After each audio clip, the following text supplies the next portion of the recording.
Hi friends, வணக்கம் and welcome to RK news Tamil Nadu channel. இன்றைய வானிலை செய்திகள். தமிழகத்தில் 6ஆம் தேதி வரை மிதமான மழைக்கு வாய்ப்பு. அதிகாலையில் பனிமூட்டமும் நிலவும். செய்தியை முழுமையாக கேட்கறதுக்கு முன்னாடி நம்ம சேனலை சப்ஸ்கிரைப் பண்ணலாம். சப்ஸ்கிரைப் பண்ணிக்கோங்க. மறக்காமல் பெல் பட்டனை கிளிக் பண்ணிக்கோங்க. அப்போ தான் நம்மளுடைய அப்டேட்டட் நியூஸ் உங்களுக்கு உடனுக்குடன் வந்து சேரும். சென்னை வானிலை ஆய்வு மையம் வெளியிட்டுள்ள அறிக்கையில் கூறியிருப்பதாவது, தென்கிழக்கு அரபிக்கடல் மற்றும் அதனை ஒட்டிய பகுதிகளில் நேற்று முன்தினம் உருவாகிய காற்றழுத்த தாழ்வு பகுதி நேற்று அதே பகுதிகளில் நீடிக்கிறது. இது அடுத்த 48 மணி நேரத்தில் மேற்கு முதல் வடமேற்கு திசையில் நகர்ந்து ஆழ்ந்த காற்றழுத்த தாழ்வு பகுதியாக தெற்கு அரபிக்கடலின் மத்திய பகுதிகளில் நிலவக்கூடும். இதனால் இன்று முதல் 6ஆம் தேதி வரை தமிழகத்தில் ஓரிரு இடங்களிலும் புதுவை மற்றும் காரைக்கால் பகுதிகளிலும் லேசானது முதல் மிதமான மழை பெய்யக்கூடும். தமிழகத்தில் ஓரிரு இடங்களில் அதிகாலை வேளையில் லேசான பனிமூட்டத்திற்கு வாய்ப்புள்ளது. சென்னை மற்றும் புறநகர் பகுதிகளில் அடுத்த 48 மணி நேரத்திற்கு வானம் ஓரளவு மேகமூட்டத்துடன்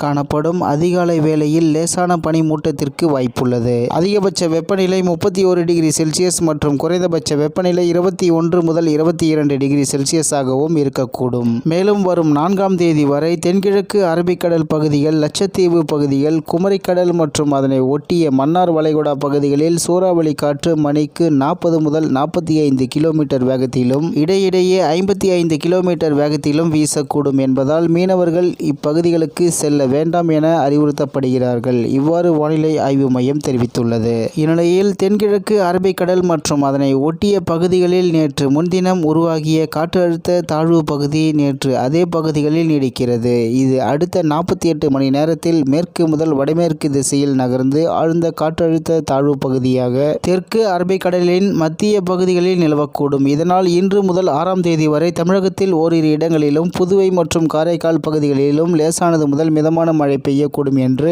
சென்னை வானிலை ஆய்வு மையம் தகவல் தெரிவித்துள்ளது என்பது குறிப்பிடத்தக்கது. இத்துடன் இன்றைய வானிலை செய்திகள் நிறைவு பெறுகிறது. நன்றி, வணக்கம்.